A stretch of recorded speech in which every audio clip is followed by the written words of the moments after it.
All right. Thank you, Marty. Can everyone hear me? Awesome. As Marty said, I'm Ashley McMillan. I'm a partner here at Carrington Coleman. My practice is solely in trusts and estates. So we're going to end this conference with a fun, uplifting topic that everyone loves to talk about. With me, I've got Pam Dennett, who is a tax partner at Armanino and the head of the National Estate Gift and Trust section. And then I've also got Julianne Buschman, a senior fiduciary officer with Northern Trust. They're both located here in Dallas, and I think I'm proud to say that we're the only all-female panel that's been here for the past 2 days. So first of all, we're going to talk about a few things today, but especially, the estate tax landscape is always changing. So we thought it'd be helpful to start with where we are, kind of a state of the union. Right now in 2022, the current lifetime exemption is $12,060,000 per U.S. citizen. And the annual gift tax exclusion is $16,000, which is in addition to that lifetime exemption. On January 1st of 2023, that number for the lifetime exemption will go up to $12,920,000, and the annual exclusion will go up to $17,000. They will continue to be adjusted for inflation until we wake up on January 1st of 2026, at which time the lifetime exemption is basically going to be cut in half. It's going to go back down to $5 million per person, adjusted for inflation.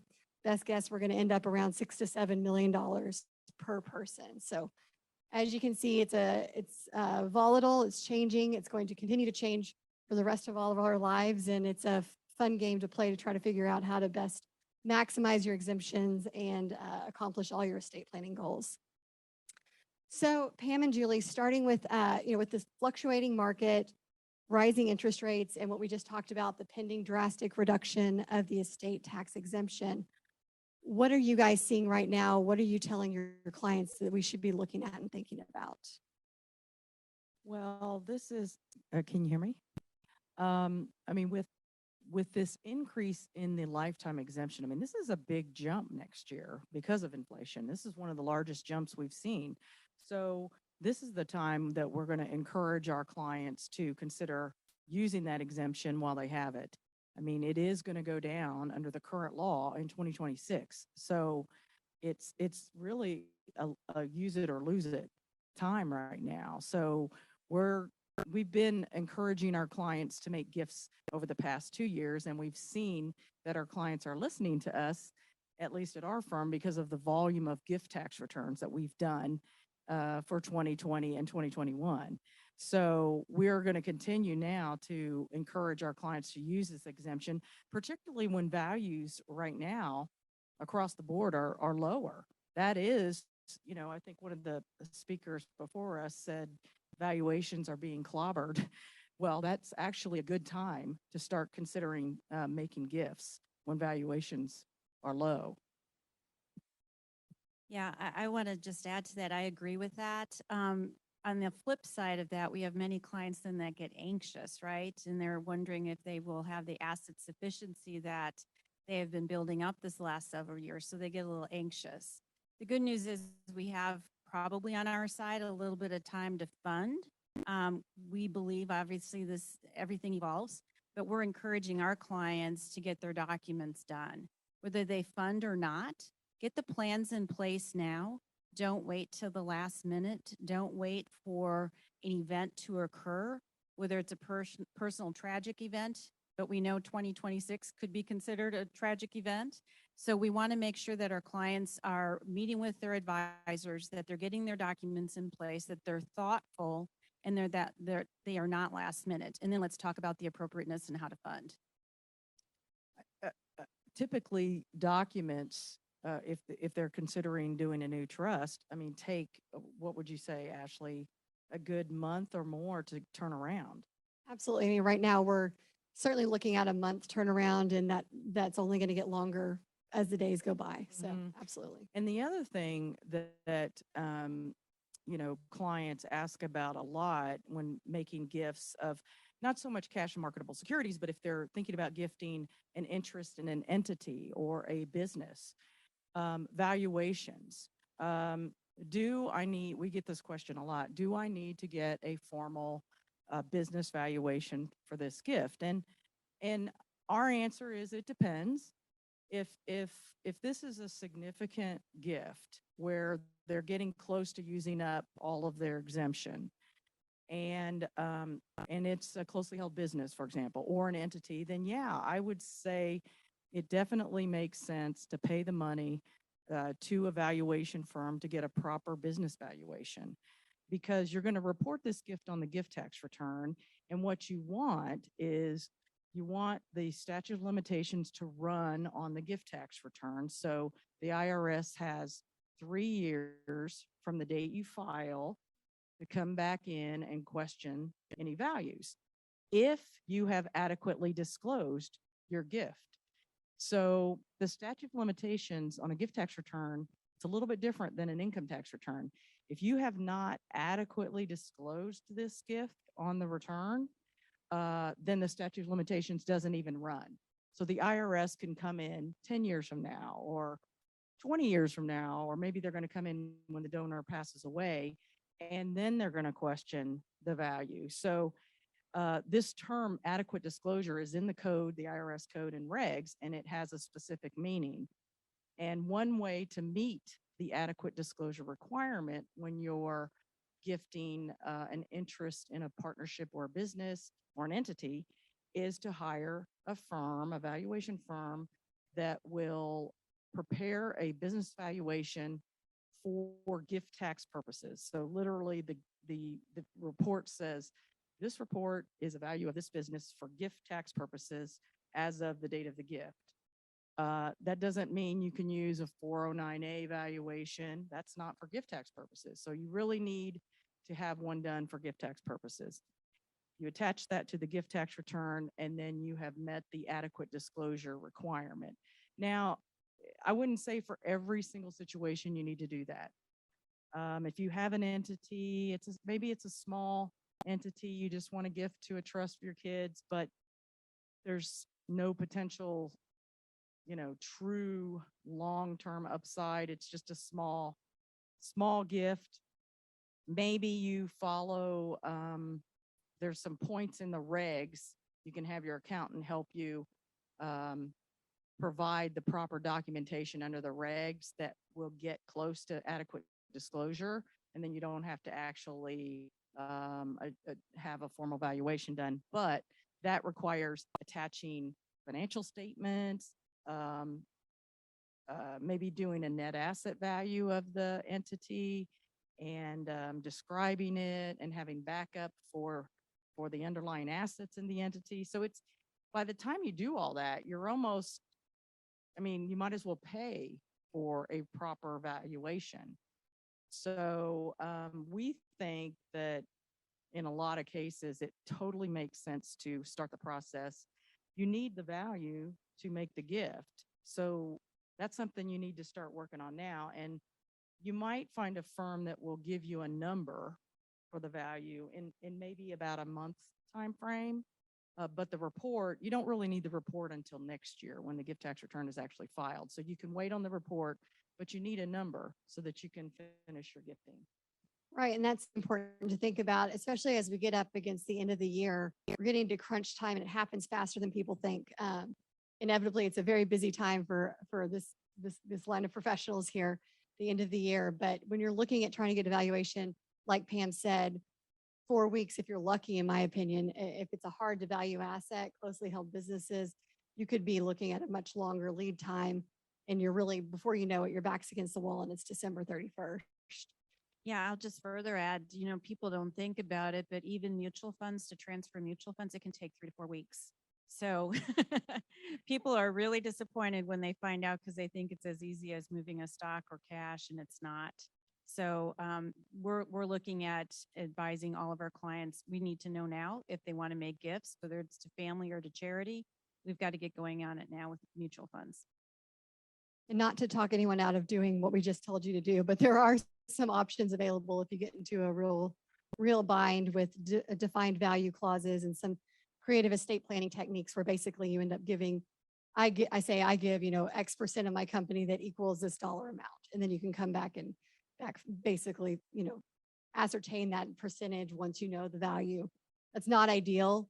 It's not best case. It's probably worst case scenario. It's if you're just totally out of options. The IRS does not like it. And there's been some pretty bad case law recently that's come out that really we really need to encourage our clients to not do that. But it is something that's out there and available. So we're approaching the end of the year. We're coming up on the holidays and everything's going to move fast. With what we're recommending to clients, obviously thinking about year-end gifting, right? You already mentioned the mutual funds, they take time. What are some other things that people that should be thinking about here as we approach the end of the year? I think the first thing again is, we are always advising our clients, especially if they had a large liquidity event this year, if they had a lot of income, is that if you are in the mode that you give annual charitable gifts and you have asset sufficiency, stack them up, right?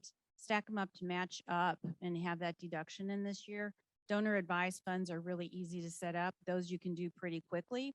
Don't want to do it on December 31st. Did one last year and it worked. But if you have an event, let's plan for that, especially if it's something that your clients are going to, your family members know that you're going to do anyway. You give, X amount every year. Let's plan for at least the next 10 to 20 years, or if it's a tradition, go ahead and do that now. Others, we have a lot of clients and families that do a lot of pledging. So let's look at that to match that up and see if we can't do a better job of that. We're reminding all of our families, I'm still always surprised at how many forget that left messages for clients today. They're RMDs, they're substantial RMDs, use it for charitable purposes. Again, it's like people seem to forget about that. So that's an easy one, so it doesn't end up on top of the line. We also want to make sure that people are, again, simple solution, and they're always forgotten. The annual exclusion gifts, that adds up to a lot of money over a period of years, and it's a freebie, so why wouldn't we use that? We want to make sure that we are keeping track of when babies are born, when people are married, when people are coming into the fold, or there's significant individuals in our families' lives that they are supporting in some way or fashion, to make sure that we're using those annual exclusion gifts. Simple things. Yeah, and I would just add that in making charitable donations, consider using rather than cash. If there is a low basis stock that can be contributed, you will get out of the capital gains on that and still get the charitable deduction. So and a little more complex. And concentrations. Yes. And a little more complex would be an interest in a business, but I have seen clients do that too. If they know they're going to have an event, a liquidity event, they might use some of that for a charitable donation as well.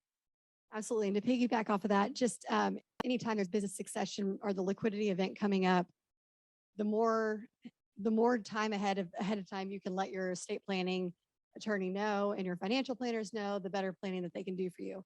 I get so many phone calls saying, we're closing next week. What can you do? I can't do much, right? Yeah. And I get those calls. Oh, we have an LOI already and they want to make a gift. Well, don't open the envelope. There's your value right there. No. And so, they if they'd done it maybe a couple months earlier, they could have used a much lower value. They didn't have an LOI. Sometimes they know one's coming and I'm like, well, you better hurry. Talk now. Right. Yeah. Right.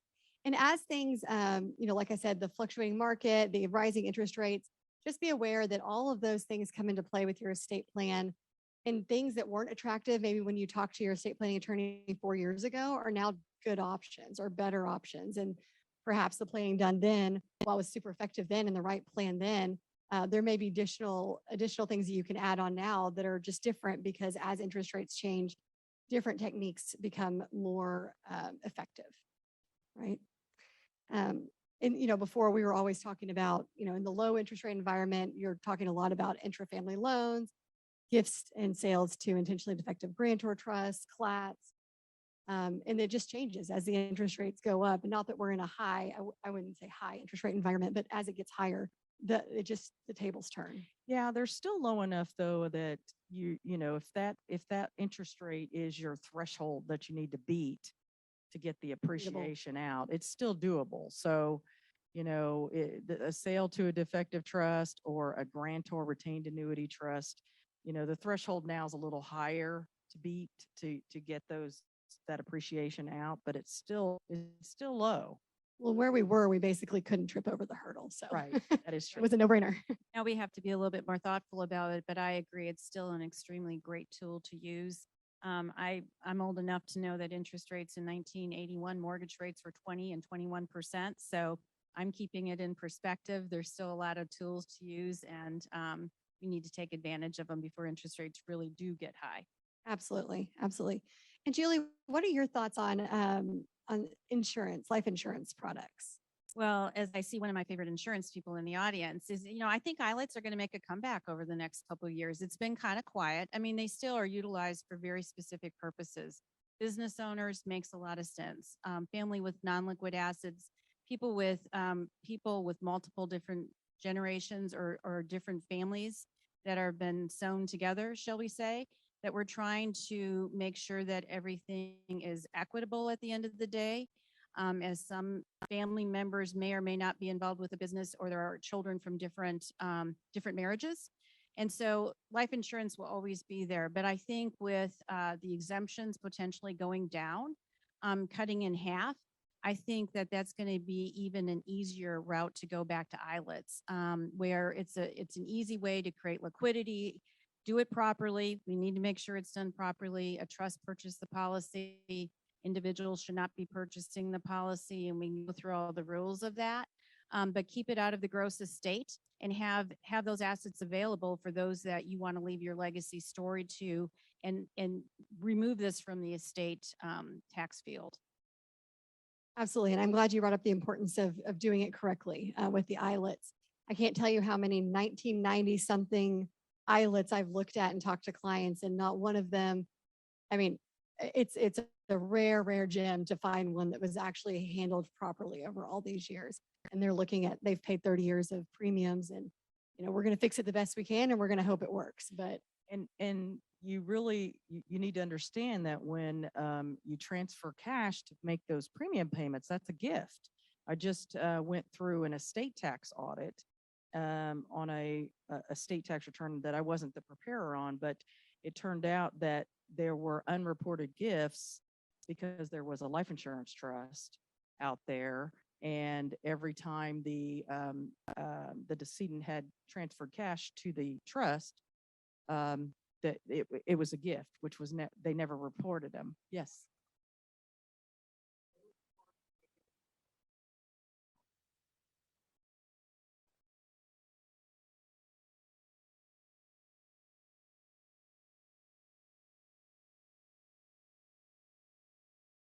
So the question is, Party A owes Party B $1 million, and can Party A gift and then turn around and pay them back? I'll let Pam answer that, but I don't know why Party B would take it. you said low basis, right? Why would B, right. Why would B take it with the low basis? Well, with a low cost basis, when you make a gift of a low cost basis or any basis asset, the basis just transfers from the donor to the donee. It's called a carryover basis. So if the basis was $1 in an asset and they make a gift, the basis is $1 to the donee. So to address that part of it, you need to be careful with those types of transactions where you're doing one part of it, and then the second part is you're basically giving the money back. The IRS could look at that in a step transaction sort of way and just collapse it and say it never was a real gift and payment. Basically a sham. Yeah, so you'd want some time in there in between the first part of it and the second, which would be the payback. So I think you could do it. You just need to be thoughtful about it and have some time in between. You guys agree? Yeah, no, I agree with that. I also, when I think of loans, when people deem to be making a loan, and of course I'm in trust land, so I always say if you make a loan and don't expect repayment, it's not a loan, right? It's a gift.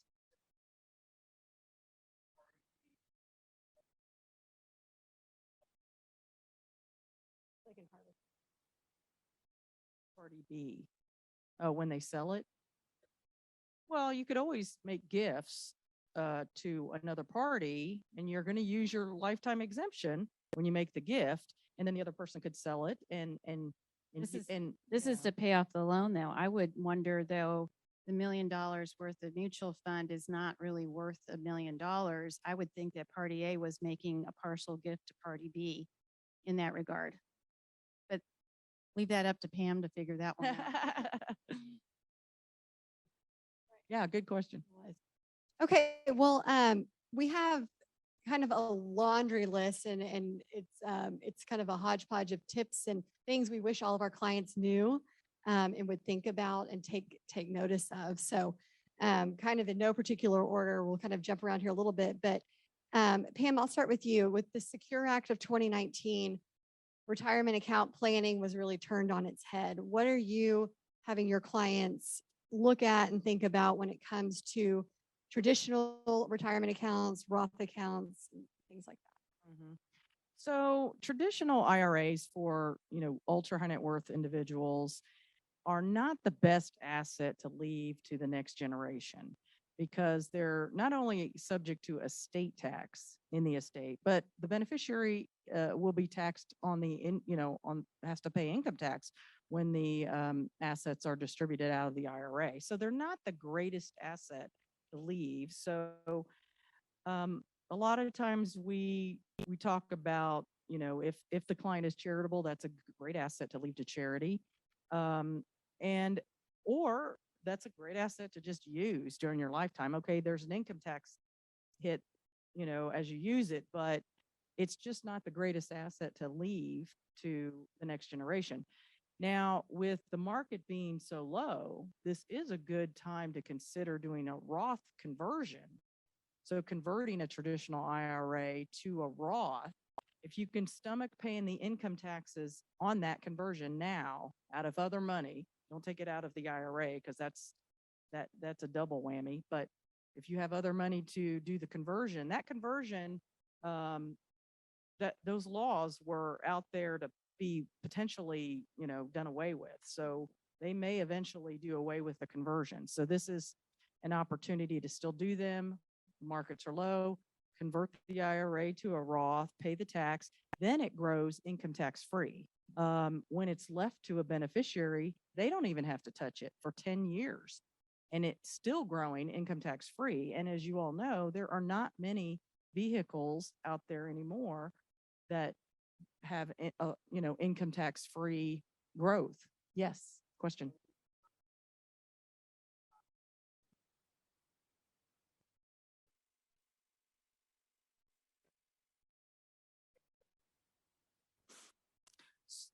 Yeah, so the question is, in 2009, when the market crashed and the real estate market was down, a lot of people were making gifts of real estate because the market was down. And as that is sort of happening now with values being down, is that a good strategy now with real estate? And yeah, I would say anytime values are low, that is a great opportunity for gifts. Those are great assets because as soon as you make that gift, any $1 of appreciation after that gift is out of the estate.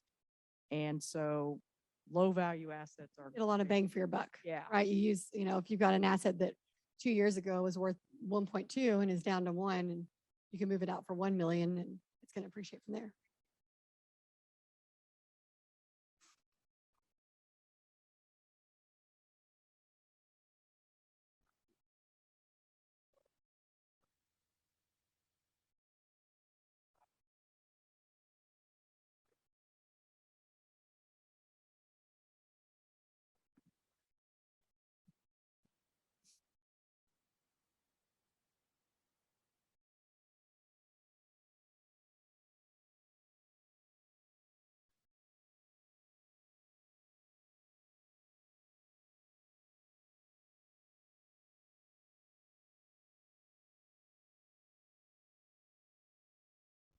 So it sounds like the question is, if you have different types of assets, some like embedded in a business, some more valuable than others, how do you go about making gifts of the business interest.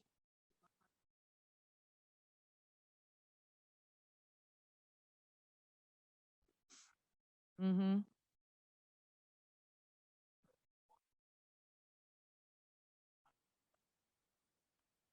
Well, I mean, a lot of clients will gift small pieces of their business, have it valued by a professional business valuation and gift that small piece to say a trust for their children or future descendants, and knowing that there might be a liquidity event. And then when that hits, yeah, that money comes into the trust at the higher value. So And that's where a really good valuator comes into play, right? If Yeah. you've got these complex assets, or you've got one LLC with some high performing assets, low performing assets. I mean, at the end of the day, the gift and the valuation is going to be tied to the LLC, right? Yeah, exactly.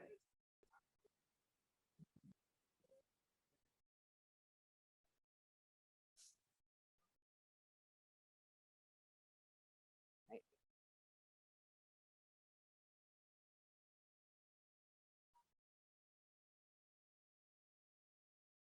Well, and that to me kind of goes back to the same example of having the LOI in hand. That law hasn't changed yet, right? So I mean, what's the value? The value is the value as a date of gift, Yeah. not what. Same idea, yeah. I would suggest too, it's really about structure and how that really looks. I'm going to go back to the basis of what's really the goal here. Is the goal really to make a gift to somebody? Is the goal is it to shift ownership? What is the real goal? And I think when you start with that and peel back the onion a little bit more, I think it will be more distinctive as to what the structure is. If there's some particular assets inside that LLC, is there a way to carve that out? I mean, I don't know what the real goal is of what you're trying to accomplish, right? Are you trying to get a piece of the whole LLC to somebody, or maybe you're really spot checking some specific assets in there?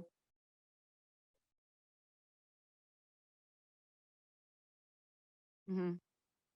Mm-hmm.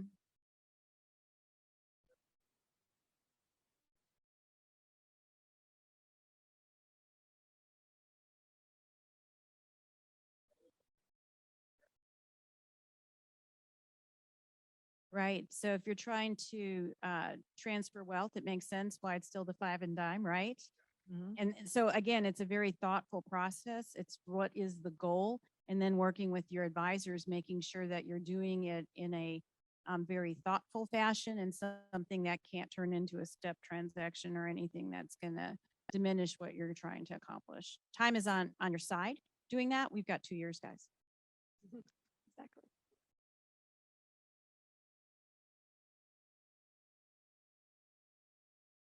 Well, Anything's possible. Anything's possible. I think it's highly unlikely. I mean, There's so much else going on in the world. yeah, they've got bigger problems to solve. There was quite a scare last fall. A lot of people jumped through a lot of hoops and did a lot of what I consider to be very stressful and frankly kind of fearful planning. That if they had taken a step back and thought through it, maybe would not have been done. And I think, after you do this for a little while, you realize these things happen, and you have people go through 2012, 2010. I mean, we've all been through it. We've all done the an enormous amount of work at the end of the year in fear of that January 1 change. And at the end of the day, history shows us it just doesn't happen very often. Not to say it can't, but it's just not that likely. And it's really hard to look backwards. That's a great point, right? So retroactive provisions are extremely rare. And I think that it was part of what was proposed last fall was as of the date of the announcement of the bill, it was effective immediately, which was causing a lot of concern, but it's kind of too late at that point. Moving on, something that's super hot topic everyone's talking about is slats. And so I feel like we've got to talk about slats. Slats, just to give the audience some kind of background here, SLAT is a spousal limited access trust. It is an irrevocable trust that's being hyped and used a lot for people who are concerned about the eventual estate tax exemption going down, which we know is going to happen. It's a matter of when and to what number, of course.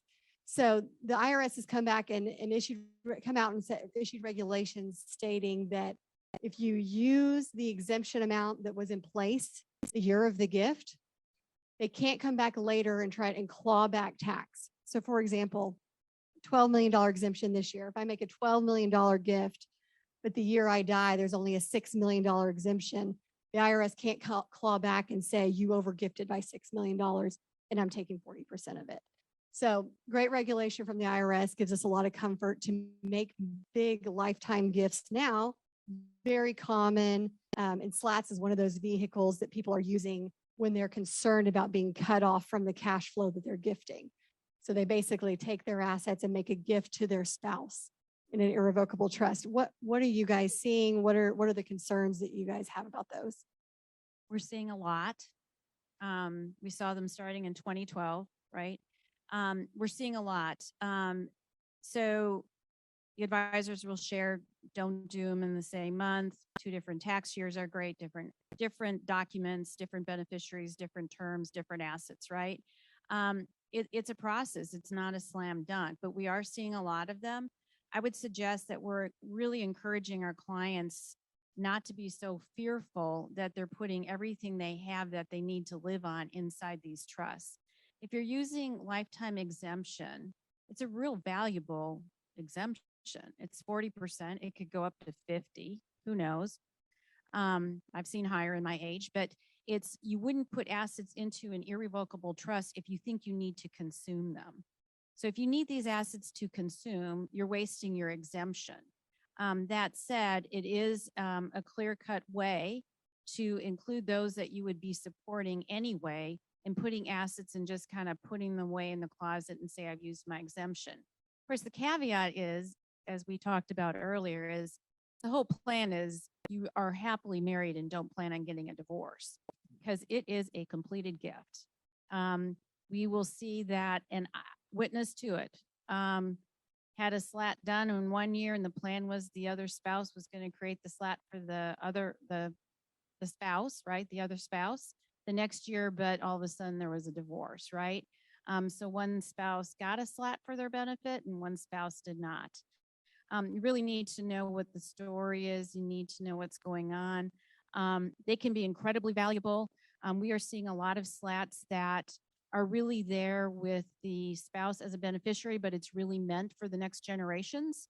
They never intend to use these assets. It's a way that it's a comfort to know if they had to and the world went upside down, the assets are there, but the intent is they will absolutely never use those and hopefully it actually goes down to grandchildren. And that's kind of the best use, right? I mean, absolutely. And again, and charity would not be involved in these, right? You're using exemption. That doesn't make any sense. absolutely. And I have a similar story about divorce and slats. They're just common, unfortunately, but I'm currently working on a case where there were 2 slats, one for each spouse. And that's very typical that they do it back and forth, not reciprocal, but back and forth. And they got a divorce. They're going through the divorce proceedings and these things are so intertwined. It's the husband's personal, closely held business interests. And then, you change things, you turn off grantor trust status, the tax consequences to that. And I mean, it's taking years to unravel. Yeah, and I this want to plan. say, I mean, the grantor trust rules are in play here, right? And then also you partition property to actually fund. So we do live in Texas. Not every state is Texas. You're actually partitioning into separate property to fund. And so that can create quite a discussion. A lot can go wrong. A lot can go wrong. Yes.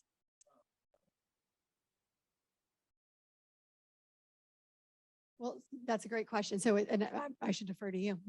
Yeah, so the question is, will the slat have to pay income tax, as it earns income? And it depends. So if the trust is drafted such that it's basically referred to as a grantor trust, it's basically disregarded for income tax purposes. And the grantor would report all of the income on their own individual 1040 income tax return. If it is not set up as a grantor trust, then yes, the trust would file its own income tax return, would pay tax on the income unless there's a distribution to the beneficiary in the year, then the income follows that distribution typically. So the income's not taxed twice. It's either at the trust level or the beneficiary, or the grantor pays reports the income. I have a lot of slats that I've seen, and I haven't seen any that were not set up as a grantor trust. I have recently had one spouse pass.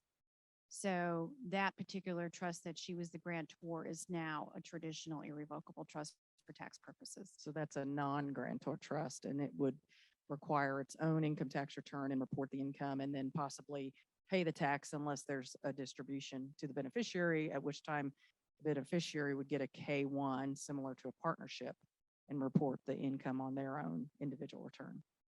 And the other thing with slats is, especially when people are doing them, I expect we're going to see another little rush here, but not as bad as we did last year. Last fall, there was just I can't, it's impossible to count the number of slats that were drafted.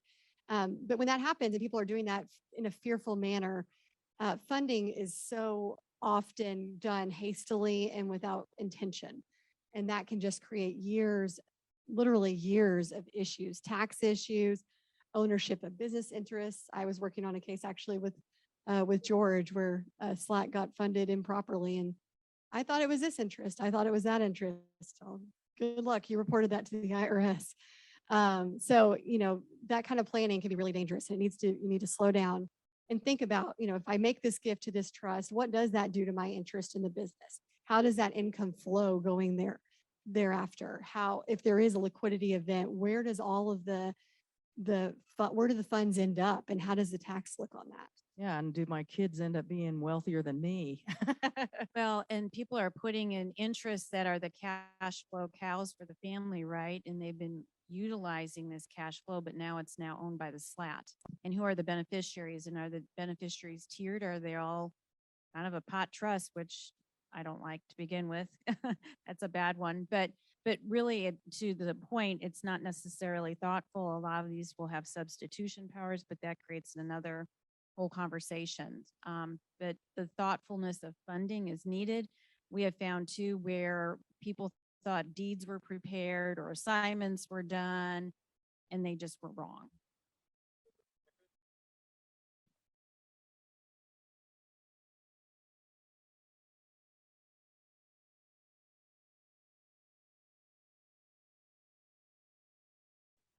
Oh.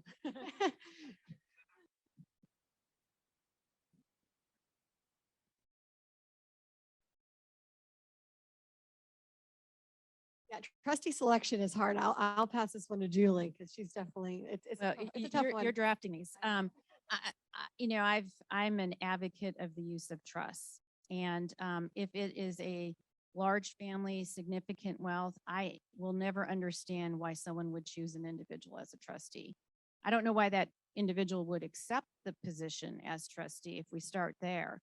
And when documents are drafted, if they're meant for the future, I really encourage folks to think about, have you had this discussion with that individual?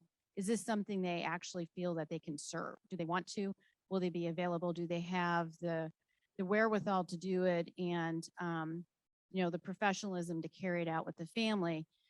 Family members, I will assure you, if you name a family member, the relationship within the family will suddenly change.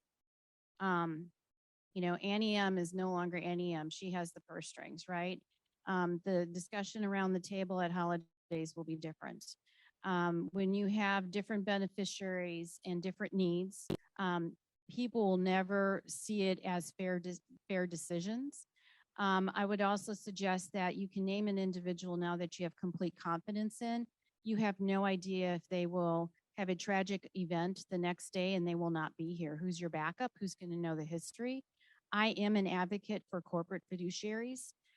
Corporate fiduciaries do take on that personal liability. Yes, they are compensated for that, but they are there professionally to be there till the end of day and to carry out all of the terms of the trust with all of the duties to the beneficiary, disclosure, Yes, sir. Absolutely. They can be personally sued. There's no insurance to cover personal liability as a trustee. No, there's not. I really don't know.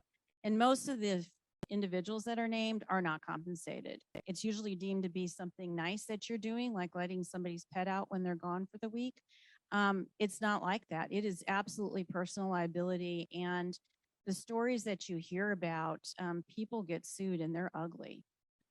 It's not a pleasant situation. I would also suggest that corporate fiduciaries have a really difficult time becoming a successor if there's been animosity and quite frankly, lawsuits that have occurred. So because the succession of the trustees are actually liable for their predecessors, you can get people to sign off on that, but at the end of the day, you're still liable. You're responsible to make sure that the trust is properly funded, it's been managed correctly, and that distributions have been done according to the terms of the document. Oh, yeah. Right. Yeah. It's forever. I was about to say, Texas just last September changed the rule against perpetuities in Texas to be 300 years. So, you know, how are you going to do trustee selection for 300 years, 300 years from now? I mean, and I have clients tell me all the time, oh, I think my son will get his feelings hurt, or my brother. No, they won't. If they know what they're talking about, no, they won't. It's a terrible job. No offense, but It is.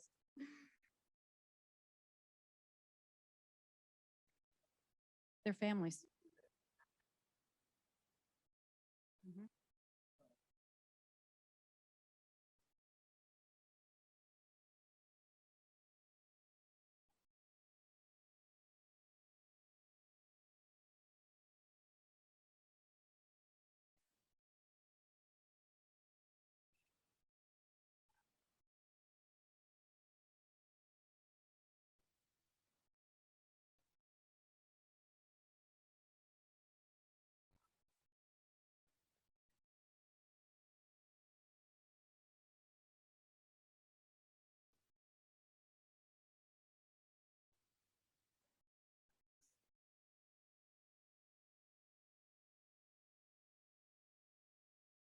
Yeah, and it impacts everybody. Corporate trustees go through the same things. We work with individuals that have nuances, they have difficulties, they have challenges. We're all people, so to think it doesn't exist under a corporate fiduciary is wrong. I think the real key is to select the appropriate corporate fiduciary and have flexibility within the document. This is not 30 years ago where a trustee would never change. It's a relationship business. It's no different than a family or a marital situation. You want the relationship to be healthy. Beneficiaries may not always like the answer, but as long as you have a fiduciary that is explaining while it may not be in their best interest at this time for X, Y, or Z, it's a good relationship. I don't think there's any corporate fiduciary that wants to stay in unhealthy ones. So I know Ashley builds into her documents the ability to change corporate fiduciaries, and corporate fiduciaries will raise their hand and resign and say, this isn't working out. It doesn't mean you don't have any different discussions. That's part of the business. But if it's truly not workable, there are ways to get out of it and to change to somebody else. We like flexibility. We can't predict next year, much less 30 and 100 years from now. We want flexibility. well, one thing, kind of jumping to something completely different here, but what do you guys tell your clients who have kids who are turning 18 years old? What I think this is so important for everyone to hear, and so I want to make sure we get to it. Do you want to talk I about can start real quick because we have kids going off to college. It's the first thing. Get these kiddos to sign HIPAA forms, power of attorneys, right? They go off to college, they get hurt, they go to the clinic, and you can't do anything. So you want to make sure that all your medical powers are done, HIPAA forms are signed, so that parents or whoever the legal guardian or person that is caring for this now adult child, that you can have that communication that's often missed. With families of wealth, They need a simple will. There's no reason not to have a simple will. It doesn't have to be complex. So anything that anybody else would need, make sure that that's done.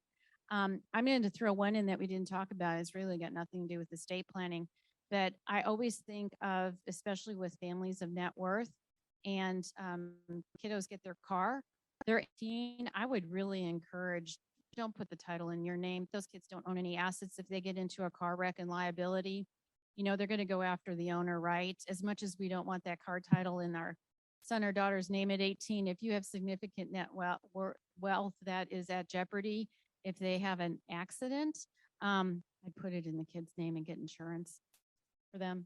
Yeah, and also have an umbrella policy that would cover the kid if they're in an accident, to help protect assets too. Umbrella liability insurance is super cheap. It's a great way to protect all your assets. I had a property and casualty agent tell me once that a lot of times the companies will settle in something really bad at like 12 million. So you probably don't even need more than 15 million of coverage if you're ultra high net worth. So I think once you get past 15 million of coverage, the rates kind of go up quite a bit. But before that, it's pretty cheap, and it's an easy way to have some added asset protection. Right. And that's something I know I get asked all the time. I want to protect my assets. How do I do that? And that's step one. Go get insurance, right? Have proper insurance. Make sure you're fully covered, especially for all those ranches and the hunting leases and those Swimming pools. keep me up at night. Yes. Yes, that fence with the lock. I do want to say though, and I think about with ranches and equipment, right? You think, well, gosh, who's out there? But then the kids are all out there in the weekend having a great time, but you've got equipment out there. Anything can happen. There's hunting leases out on these properties, which kind of goes back to who are you insuring? We would encourage that any additional properties that is not your homestead, probably, especially if it's out of state or it's an active location, like, the family countryside ranch, it probably needs to be in an entity and not in your individual name, and then have that properly insured and wrapped up in bubble wrapper. Because again, you're trying to get it as far away from you for liability.